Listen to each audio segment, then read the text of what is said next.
On. Okay, thank you very very much. चलिए हम start करते हैं, यानी आगे का सबक। चलिए, बहुत सारे आदमी चला आया है, जो नहीं आए वो धीरे धीरे आ जाएंगे। तो हम ये चीज पढ़ रहे थे कि दुनिया भर के कोई भी काम लेंगे उर्दू में, तो उसका हम इंग्लिश लाएंगे तो वो 5 शक्लों पर ला सकते हैं। जैसे बोलना एक इंग्लिश है, उर्दू है। इसका जब हम इंग्लिश लाएंगे तो स्पीक होगा, स्पॉक हो जाएगा, स्पॉक एंड स्पीकिंग स्पीक्स। यहाँ पर ई छूट गया है। जाना की English go, went, gone, going, goes. बैठना की English sit, sat, sat, sitting, seats. गोया कि ये बैठना का इंग्लिश, इन पांचों का तर्जमा बैठना ही करेंगे, सब का तर्जमा बैठना ही से करेंगे। नीचे कुछ कवायद लिख दिए। वर्ब की पहली शक्ल के आखिर में एस या ई एस बढ़ाकर वर्ब की पांचवी शक्ल बनाई जाती है। यानी पांचवी शक्ल में सिर्फ एस या ई एस बढ़ा देंगे तो पांचवी शक्ल बन जाएगी। नंबर 2, वर्ब की पहली शक्ल के आखिर में आईएनजी बढ़ाकर वर्ब इस्तिमरारी शक्ल बनाई जाती है। यानी आईएनजी बढ़ा देंगे तो इस्तिमरारी शक्ल बन जाएगी। कभी वर्ब की पहली शक्ल के आखिर में ईडी बढ़ाकर वर्ब की दूसरी और तीसरी शक्ल बनाई जाती है। तो ईडी बढ़ाकर दूसरी और तीसरी शक्ल बनाई जाती है। ये चीज तो आपको समझ में आ गया होगा। आगे देखिए, उसके बाद जो है ये है,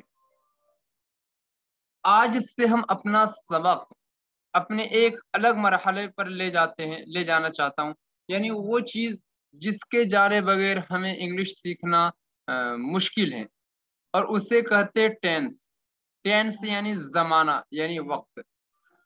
कोई भी इंग्लिश उस वक्त तक सही सही तरीके से नहीं सीख सकता है जब तक उसको टेंस नहीं आता है। ये टेंस, ये 12 टेंस कुल मिलाकर है। इसे सीख लेंगे तो गोया कि आपको इंग्लिश 50% समझ रहा होगा।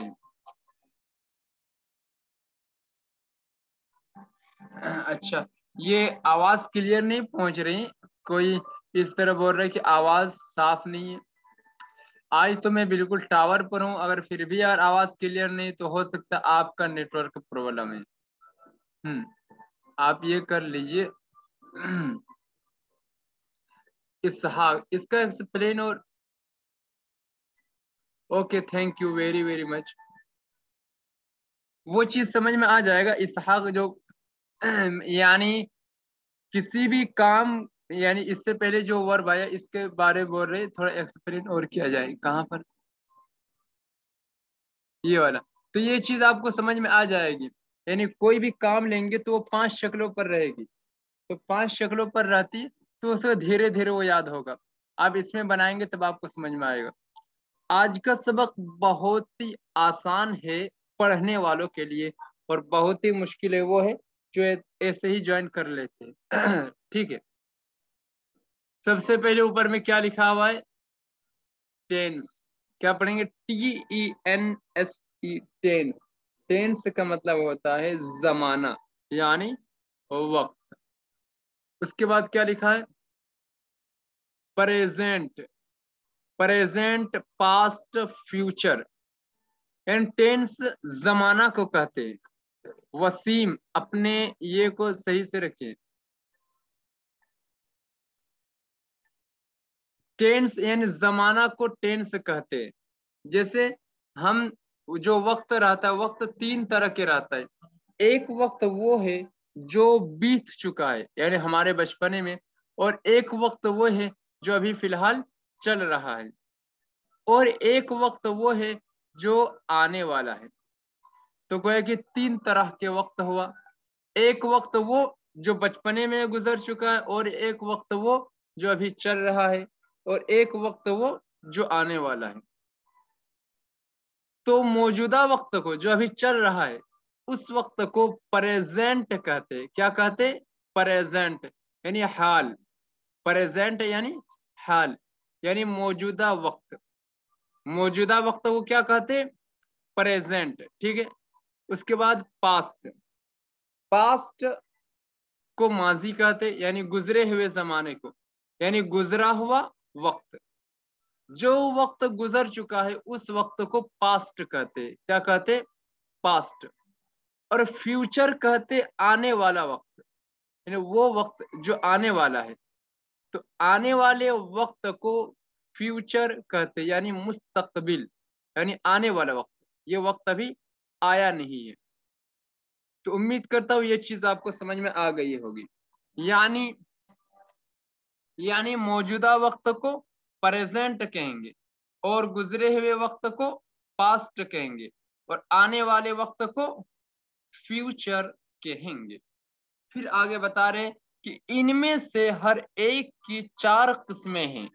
इस एतबार से कुल 12 किस्में बनते हैं।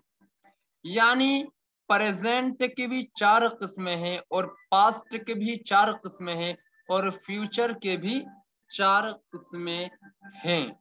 तो कुल मिलाकर कितने किस्में हो गए?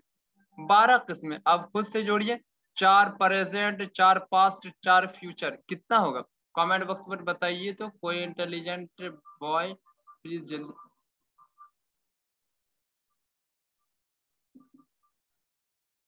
स्क्रीन नहीं दिखाई दे रही? स्क्रीन नहीं दिखाई दे रहा? ओके, स्क्रीन कैसे नहीं दिखाई दे रहा? कौन यहाँ पर कमेंट किया? स्क्रीन सर अब दिखाई दे रही हूँ। Okay, thank you very very much. Yes, कहाँ चल गया जी? तो 12 किस्म हुआ। तो 12 किस्म आपको बहुत आसान है। चारों किस्म, सबसे पहले प्रेजेंट के पढ़ते 4 किस्में। Present continuous, present indefinite, present perfect, present perfect continuous. 4 किस्म हो गया। 4 किस्म हुआ कि नहीं? Present continuous, present indefinite, present perfect, present perfect continuous. कुल कितना किस्म हुआ? 4 किस्म। यही प्रेजेंट की जगह में आप पास्ट लगा दीजिए, पास्ट को लगा दीजिए तो हो जाएगा past continuous, past indefinite, past perfect, past perfect continuous. उसी तरह प्रेजेंट की जगह पर आप फ्यूचर को लगा दीजिए। किसे लगा देंगे? फ्यूचर को। तो क्या हो जाएगा? Future continuous, future indefinite, future perfect, और फ्यूचर परफेक्ट कॉन्टिन्यूअस। तो इस तरह 12 किस्म निकाल सकते हैं। फिर भी अगर किसी को नहीं समझ में आया होगा तो स्क्रीनशॉट ले लीजिए, बाकी आगे देखिए। देखिए यहाँ पर लिख दिया हूँ, past continuous, past indefinite, past perfect, past perfect continuous. फिर future continuous, future indefinite, future perfect, future perfect continuous. इसको हम तरतीब के साथ पढ़ेंगे। सबसे पहले क्या है? Present continuous. हम हर एक की तफसील के साथ और आराम के साथ पढ़ेंगे। अगर आप में से कोई भी, मैं 12 टेंस से समझाऊंगा, अगर 12 टेंस में से अगर आपको आधा टेंस अगर समझ में चला आया, तब भी मैं समझूंगा कि आप लोगों को बहुत ज्यादा समझ में आ रहा है। इसलिए कि बहुत ज्यादा मुश्किल है, लेकिन फिर भी अगर आपको समझ में आ रही तो समझ लो कि आप इंटेलिजेंट, हकीकत जानो। तो चलिए, उम्मीद करता हूं कि आपको समझ में आ जाएगी। अल्लाह आप लोगों की मदद फरमाए। चलिए शुरू करते। 12 टेंस में सबसे पहले क्या आता है? Present continuous, present continuous tense. तो एक बात याद रहे, हर टेंस की अलग अलग तारीफ होगी, हर टेंस में अलग अलग पहचान होगी, हर टेंस में अलग अलग स्ट्रक्चर रहेगा, हर टेंस में हेल्पिंग वर्ब अलग अलग रहेगा, हर टेंस की एग्जाम्पल अलग रहेगी। एग्जाम्पल मैंने, हाँ, एक ही एग्जाम्पल रह सकते हैं अलग अलग तरीके पर। तो ये चीज, तो हर टेंस की तारीफ आपको याद करना है, और हर टेंस की पहचान भी आपको याद करना है। जब तक आप ये चीज याद नहीं करेंगे तब तक फिर समझ में नहीं आएगा सही से। आपको ये बहुत ज्यादा जहन पर बैठाना होगा कि किसका क्या पहचान है। तो इस टेंस का सबसे पहले नाम पढ़ते हैं। नाम क्या है? Present continuous tense. प्रोनाउंसिएशन क्या पढ़ेंगे? Present, present, present continuous, continuous, continuous tense, tense इसका क्या मीनिंग करेंगे? ज़माना ए हाल इस्तिमरारी, ज़माना ए हाल इस्तिमरारी, यानी टेंस में ज़माना कॉन्टिन्यूअस मतलब इस्तिमरारी और प्रेजेंट मतलब हाल। तारीफ क्या है? ये वो टेंस है जो ज़माना ए हाल में किसी काम के लगातार और मुसलसल होने को बयान करता है। यानी ये वो टेंस है जो ज़माना या हाल में किसी काम के लगातार और मुसलसल होने को बयान करता है, उसे क्या कहते? प्रेजेंट कॉन्टिन्यूअस टेंस कहते हैं। ये तारीफ है। यानी हर वो काम जो लगातार हो रहा है ज़माना या हाल में और मुसलसल हो रहा है, तो उसको अगर हम इंग्लिश बनाएंगे तो इसी टेंस में ढालेंगे, इसी टेंस में आएगा। अगर आपको तारीफ से समझ में नहीं आ रही क्या बता रहा है, क्या बकरे, क्या क्या समझा रहे हैं, तो पहचान से आप समझ सकते हैं। नंबर 2, तारीफ से जब नहीं समझ में आता है तो पहचान पर आते हैं। पहचान है कि इस टेंस का सब्जेक्ट काम कर रहा है, कर रही है, कर रहे हैं, कर रहा है, कर रही है, कर रहे हैं। यानी हर वो जुमला जिसके आखिर में इस तरह आएगा, सब्जेक्ट काम कर रहा है, कर रही है, कर रहे हैं, तो समझ लेना कि वो इसी टेंस से है, वो इसी टेंस का है, वो इसी टेंस का है। जैसे जैसे वो सो रहा है, मैं पढ़ा रहा हूं, तो पढ़ा रहा हूं आखिर में रहा हूं आ रहा है इसी टेंस से। तो रहा है, रही है, रहे हैं, रहा हूं, ये चीज आएगा आखिर में, तो समझ लो इसी टेंस का है। अगर हम उसको इंग्लिश बनाएंगे तो इस टेंस में जो मैं कायदा बताऊंगा उसी कायदा के तहत वो चीज बनेगी। आगे देखिए कैसे।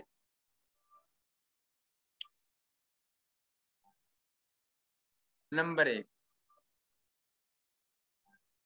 बनावट। ये बनावट पर चला है, यानी स्ट्रक्चर इसका क्या है? स्ट्रक्चर हम बाद में देखेंगे, स्ट्रक्चर से पहले ये चीजें देखेंगे। सब्जेक्ट हेल्पिंग वर्ब, ये कहाँ पर इस्तेमाल इसको करेंगे?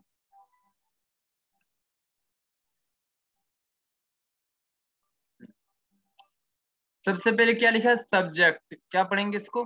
सब्जेक्ट। उसके बाद हेल्पिंग वर्ब, ये थोड़ा इधर आ गया। हेल्पिंग वर्ब, ये चीजें हेल्पिंग वर्ब है और ये चीजें सब्जेक्ट सब्जेक्ट है। यानी I, we, you, he, she, T H E रहेगा, T H E Y, they, Sajid, singular, plural. तो इन तमाम चीजों को क्या कहते? सब्जेक्ट। क्या कहते हैं? Subject. Yes, very good, thank you Ashraf Ali, आपने दे लिख दिया कमेंट बॉक्स में। ओके, इसी तरह एक्टिव रहिए। तो इन तमाम को क्या कहेंगे?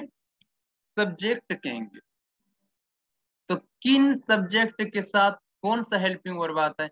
तो आई के साथ हेल्पिंग वर्ब एम आएगा। क्या आएगा? एम आएगा। और वी के साथ हेल्पिंग वर्ब आर आएगा। और यू के साथ हेल्पिंग वर्ब आर आएगा। ही के साथ हेल्पिंग वर्ब इज आएगा।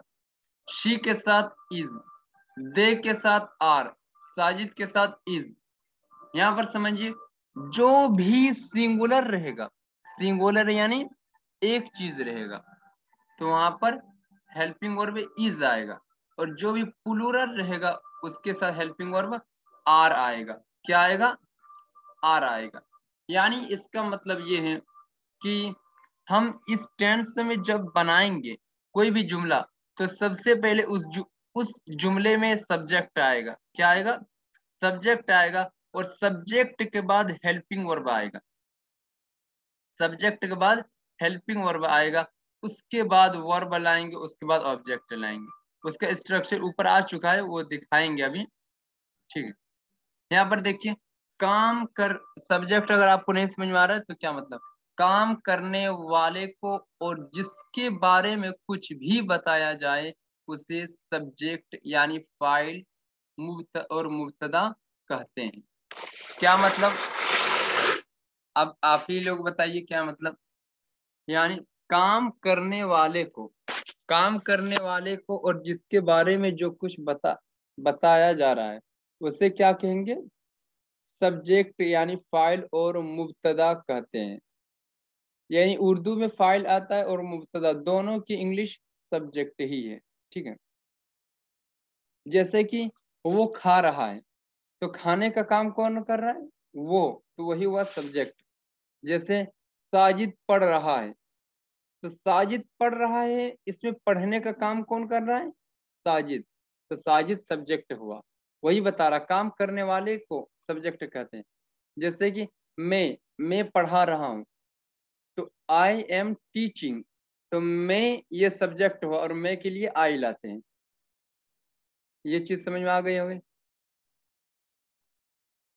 उसके बाद हेल्पिंग वर्ब वो है जिससे ये जाहिर होता है कि ये जुमला किस टेंस का है। यानी हेल्पिंग वर्ब क्यों लाया जाता है, हेल्पिंग वर्ब लाया जाता है इसलिए कि ये जो जुमला हम बना रहे, ये प्रेजेंट कॉन्टिन्यूअस टेंस का है, प्रेजेंट कॉन्टिन्यूअस टेंस का है। ये इसका फायदा देता है, इसलिए हेल्पिंग वर्ब लाया जाता है। उसके बाद क्या लिखा है,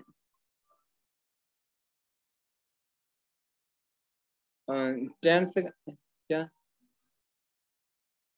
ये जुमला किस टेंस का है, क्योंकि हर टेंस का अलग अलग हेल्पिंग वर्ब होता है। जो 12 टेंस है, हर टेंस का अलग अलग हेल्पिंग वर्ब होता है। ओ से मुराद ऑब्जेक्ट है, ओ से मुराद कहाँ पर ऑब्जेक्ट है, चलिए दिखाते हैं। यहाँ पर देखिए,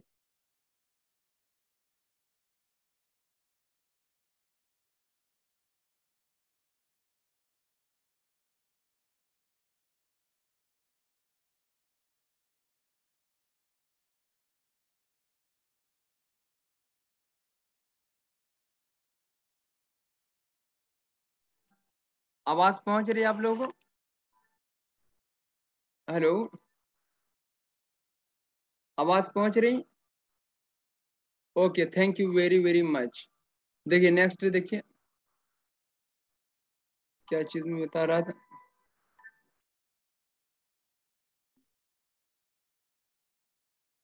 जी, इसमें देखिए बनावट, सबसे पहले हम जब इस टेंस में जुमला बनाएंगे तो सबसे पहले सब्जेक्ट लाएंगे। क्या लाएंगे, सब्जेक्ट लाएंगे। सब्जेक्ट अभी मैंने बताया, सब्जेक्ट किसे कहते हैं, सब्जेक्ट कहते हैं, यानी इन तमाम को सब्जेक्ट कहते हैं। I we you he she it, इन तमाम को सब्जेक्ट कहेंगे। तो सबसे पहले जब भी हम जुमला बनाएंगे तो सबसे पहले सब्जेक्ट लाएंगे। क्या लाएंगे, सब्जेक्ट लाएंगे। सब्जेक्ट के बाद क्या लाएंगे, इज, एम, आर, तीनों को नहीं लाएंगे, तीनों में से कोई एक लाएंगे। कोई एक कौन वाला लाएंगे, आपका मन करेगा तो इज ले आएंगे, एम ले आएंगे, आपका मन करेगा तो आर ले आएंगे, नहीं, आपका भी मन नहीं चलेगा ना मेरा मन चलेगा। बल्कि इंग्लिश का कायदा है, जिस तरह सब्जेक्ट रहेगा उसी तरह हेल्पिंग वर्ब लाएंगे।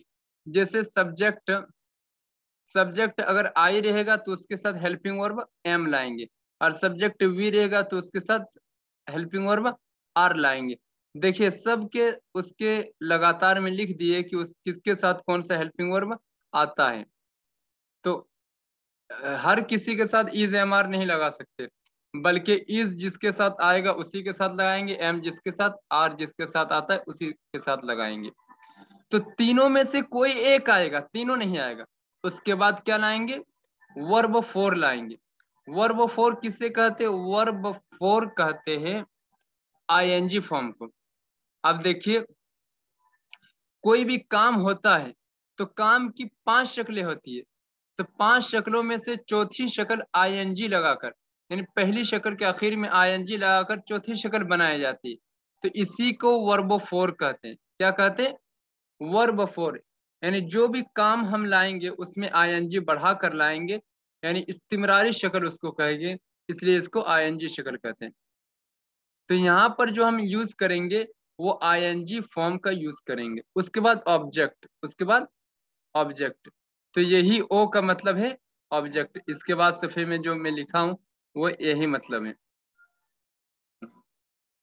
तो कैसे जुमले को बनाएंगे, सबसे पहले देखिए आप, subject plus is oblique am oblique are oblique, oblique नहीं रहेगा उसका, plus verb for plus object, ये मतलब रहेगा। इसके देखिए सबसे पहले सेंटेंस बनाते हैं। सबसे पहले क्या लिखा हुआ, मैं अंग्रेजी बोल रहा हूं, क्या लिखा हुआ है, मैं अंग्रेजी बोल रहा हूं। तो मैं अंग्रेजी बोल रहा हूं तो इसको क्या कहेंगे, मैं अंग्रेजी बोल रहा हूँ नहीं, मैं इंग्लिश बोल रहा हूँ, क्या बनेंगे, मैं अंग्रेजी बोल रहा हूँ। तो इसे कैसे इसको इंग्लिश में बनाएंगे वो चीजें यहाँ पर बताई जा रही। तो सबसे पहले इसमें सब्जेक्ट देखिए, सब्जेक्ट कौन है इसमें, मैं हूं। सब्जेक्ट से भी पहले सबसे पहले जो पॉइंट लोड करना है वो है कि ये किस टेंस का है, ये इस टेंस का है या नहीं, ये इसी टेंस का है। क्योंकि देखिए इस जुमले के आखिर में रहा है, रही है, रहे हैं आ रहा है, और जिस जुमले के आखिर में रहा है, रही है, रहे हैं आएगा, तो समझ लो वो प्रेजेंट कॉन्टिन्यूअस टेंस का है। तो इस जुमला के आखिर में आया रहा हूं, इसी टेंस का है, ये मुतय्यन हो गया। तो अब देखते हैं सब्जेक्ट कौन है, सब्जेक्ट इसमें कौन है, मैं अंग्रेजी बोल रहा हूँ। तो बोलने का काम कौन कर रहा है, मैं कर रहा हूँ, तो गया कि यही मैं क्या होगा, सब्जेक्ट हुआ। अंग्रेजी बोल रहा हूँ तो इसमें हेल्पिंग वर्ब जब मैं लाए हैं सब्जेक्ट, तो मैं के लिए इंग्लिश क्या लाते, आई, क्या लाते, आई। और आई के साथ कौन सा हेल्पिंग वर्ब आता है, ऊपर देख लीजिए, जहां नहीं समझ आएगा देख लीजिएगा, आई के साथ हेल्पिंग वर्ब एम आता है। जी 10 मिनट के बाद ये हो जाएगा। तो आप लोग ये कीजिएगा, अगर ऑफ हो जाएगा तो फिर से आप ज्वाइन हो जाना उसी लिंक से, ठीक है, और क्लास एंड हो जाएगा तो ठीक। तो सबसे पहले आई के साथ एम लाएंगे, उसके मैं अंग्रेजी बोल रहा हूँ, इसमें काम क्या हो रहा है, बोलना। तो बोलने की इंग्लिश क्या आता है, स्पीक। लेकिन आपको स्पीक नहीं लगाने बल्कि आईएनजी फॉर्म लगाएंगे, आईएनजी लगाकर तो स्पीकिंग हो जाएगा। तो आई एम स्पीकिंग, क्या बोल रहा हूँ, अंग्रेजी बोल रहा हूँ, तो इंग्लिश लाएंगे लास्ट में। ये मफूल है, यानी ये मफूल है, जो कुछ हम बता रहे हैं वो मफूल होता है। तो आई एम स्पीकिंग इंग्लिश, मैं अंग्रेजी बोल रहा हूँ, आई एम स्पीकिंग इंग्लिश। इसी तरह दूसरा सेंटेंस बना सकते हैं। देखिए मैं एक लिखा हूँ अफर्मेटिव सेंटेंस, यानी मुस्बत जुमले। जैसे मैं पढ़ रहा हूँ, आपको इंग्लिश नहीं देखना अभी, पहले ये देखिए, मैं पढ़ रहा हूँ, तो सबसे पहले रहा हूँ आ रहा है, तो गोया कि इसी टेंस का है। तो सबसे पहले सब्जेक्ट है मैं के लिए इंग्लिश क्या लाएंगे, आई लाएंगे। मैं के आई के साथ क्या आता है, हेल्पिंग वर्ब एम आता है। उसके बाद पढ़ रहा हूँ, पढ़ने की इंग्लिश रीडिंग, तो हो जाएगा I am reading, I am reading. हम सब दौड़ रहे हैं, हम सब दौड़ रहे हैं, तो हम सब के लिए क्या लाते, वी। और वी के साथ कौन सा हेल्पिंग वर्ब आएगा, देखिए वी के साथ हेल्पिंग वर्ब आर लाएंगे, तो यहाँ पर भी हेल्पिंग वर्ब वी के साथ आर लाएंगे। हम सब दौड़ रहे, दौड़ने के लिए रन आता है, दौड़ने के लिए रन आता है, लेकिन इस टेंस में आईएनजी फॉर्म का यूज करेंगे, रन से रनिंग हो जाएगा, वी आर रनिंग।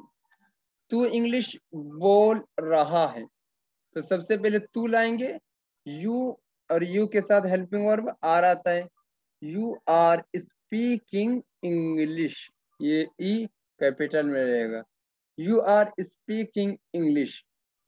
तुम सब लिख रहे हो, तो रहे हो इसी टेंस का है। सब्जेक्ट कौन हुआ, तुम सब के लिए इंग्लिश यू आता है, और यू के साथ हेल्पिंग वर्ब आर आएगा। याद रखिए सब्जेक्ट के बाद ही हेल्पिंग वर्ब आएगा, पॉजिटिव में सब्जेक्ट के बाद ही हेल्पिंग वर्ब आएगा। तो यू के साथ आर, उसके बाद लिखने के लिए इंग्लिश राइट, लिखने के इंग्लिश राइट, तो यू आर राइटिंग। वो खाना खा रहा है, तो वो के लिए अगर मर्द है वो तो ही लाएंगे, और अगर औरत है तो शी लाएंगे। देखिए आपको अगर याद नहीं है तो ऊपर में देखिए यहाँ पर लिख दिए, ही वो मर्द, ही का माना वो, और ये किसके लिए आता है? मर्द के लिए। और शी का भी मतलब है वो, लेकिन ये किसके लिए आता है? औरत के लिए आता है। तो यहाँ पर भी ही वो खाना खा रहा है, तो यहाँ पर ही का यूज करेंगे, ही इज ईटिंग फूड। उसके बाद वो सो रही है, वो सो रही है, तो सबसे पहले वो के लिए क्या लाएंगे? शी लाएंगे, इसलिए कि औरत है।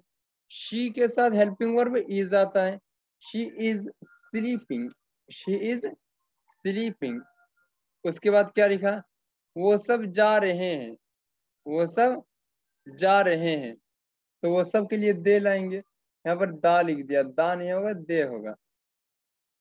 तो दे के साथ helping verb are, they are going, they are going. उसके बाद क्या लिखा है? साजिद नमाज पढ़ रहा है, साजिद नमाज पढ़ रहा है। सबसे पहले साजिद लाएंगे, सबसे पहले साजिद। और साजिद सिंगुलर है, यानी एक चीज है। जब एक चीज रहेगा तो उसके साथ इज लाएंगे, और एक से ज्यादा चीज रहेगा तो उसके साथ आर लाएंगे। तो साजिद एक है, इसलिए साजिद के साथ हेल्पिंग वर्ब इज लाएंगे। उसके बाद आईएनजी फॉर्म अदा करना, ऑफरिंग। साजिद इज ऑफरिंग नमाज, साजिद नमाज पढ़ रहा है। उसके बाद क्या? सूरज आसमान में चमक रहा है, तो the sun is shining in the sky. वो है कि द सन इज, सन ये सब्जेक्ट हुआ, और सन सिंगुलर है, जब सिंगुलर के साथ हेल्पिंग वर्ब इज आएगा तो क्या हो जाएगा? वाहिद के साथ इज आएगा, तो द सन इज। और चमकने के लिए इंग्लिश शाइन आता है, शाइन, लेकिन इसमें आईएनजी लगाएंगे, इसलिए कि कॉन्टिन्यूअस है। The sun is shining in the sky, सूरज आसमान में चमक रहा है। उसके बाद क्या लिखा है? आप लोग बोर ना होइए, आप लोग कमेंट बॉक्स पर प्लीज एक्टिव रहिए। कौन कौन सुन रहे हैं प्लीज कमेंट में सिर्फ ये जवाब देनी है, यस या नो। कौन कौन सुन, किसको किसको समझ में आ रहा है, यस या नो, समझ में आ रहा है या नहीं? यस, एमडी जावेद खान, इस्हाक, अल्हम्दुलिल्लाह, yes.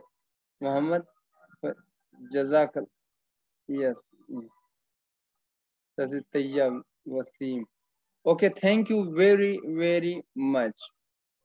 I am speaking English, क्या लिखा है? नहीं, I am speaking in English ये नहीं हो सकता है। ये उस वक्त हो सकता है कि मैं इंग्लिश में बोल रहा हूँ, वो बात अलग है। और मैं यहाँ जो बोल रहा हूँ, मैं इंग्लिश बोल रहा हूँ, ये लफ्ज है। तो यहाँ पर आई एम स्पीकिंग इंग्लिश बोलेंगे, इसलिए कि मैं इंग्लिश ही को बोल रहा हूँ।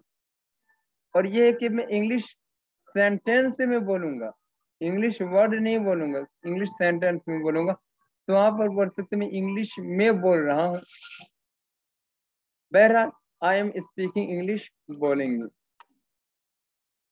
उसका ये भी हो सकता है आई एम स्पीकिंग इन इंग्लिश, लेकिन उसका सेंस अलग हो जाएगा, ठीक है। Okay, thank you. और रनिंग सही है या रेनिंग? क्या लिखा है यहाँ पर, कहाँ पर? रनिंग। ओ अच्छा सर, ये आर ए एन दे दिया, नहीं आर यू एन होगा, आर यू एन असल है, ये हो सकता है। ऊपर गया है किताब में रनिंग है, जी जी बिल्कुल रनिंग ही रहेगा। यहाँ पर ये रॉन्ग हो गया है लिखने पर, ऑपरेटर का ये है। उसके बाद क्या है? बच्चे फुटबॉल खेल रहे हैं, बच्चे फुटबॉल खेल रहे हैं, दोनों करेक्ट है। तो फुटबॉल खेल रहे बच्चे, देखिए एक से ज्यादा है या कम है? आप लोग कमेंट पर बताइए। जब बच्चे बोल रहे हैं तो एक रहेगा या ज्यादा रहेगा? नहीं, रन नहीं बोल सकते, एक रहेगा या ज्यादा? जब बच्चे हैं, very good, thank you very much. तो ज्यादा है, जब एक से ज्यादा है तो उसके लिए क्या लाते हैं? यहाँ पर देखिए, यहाँ पर बताए प्लूरल, यानी एक से ज्यादा के साथ आर का यूज करेंगे। अच्छा, प्लूरल का भी स्पेलिंग गलत कर दिया, पी यू एल रहेगा, P L U R A L, plural होगा। तो the children are playing football, बच्चे फुटबॉल खेल रहे हैं। किसको किसको ये चीज समझ में आया? मैं आप लोगों से एक क्वेश्चन पूछ रहा हूँ, आप लोग बनाइए। तो कैसे बनाएंगे? आप लोग कमेंट बॉक्स पर लिखिए, मैं पढ़ रहा हूँ। पढ़ने के इंग्लिश रीड आता है। मैं पढ़ रहा हूँ क्या होगा? I am reading. देख करना, जिसको समझ में आएगा वही लिखिए। ये नहीं इसलिए कि दूसरे के देखा देखी में ये नहीं, जिसको नहीं समझ में आएगा वो डायरेक्ट बोल दीजिएगा, ये कर दीजिएगा। मैं माइक को ऑन कर दे रहा हूँ। मैं बाजार जा रहा हूँ, वो लग रही। किसी को कुछ पूछना है तो माइक को मैं ऑन कर दे रहा हूँ। रुकिए, ये अब अपना माइक ऑन कर सकते हैं। मैं यहाँ से इजाजत दे दिया हूँ। मैं बाजार जा रहा हूँ क्या होगा? मैं बाजार जा I am रहा going हूँ। to market. I am going to bazaar. I am going to market. हाँ, stop stop stop Going stop to stop market. Stop, please stop, listen me. I लाएंगे और आई के साथ क्या लाएंगे? एम लाएंगे। और जाने के लिए गो आता है तो आईएनजी गोइंग हो जाएगा। I am going to Market. बोलेंगे फातिमा पढ़ रही है।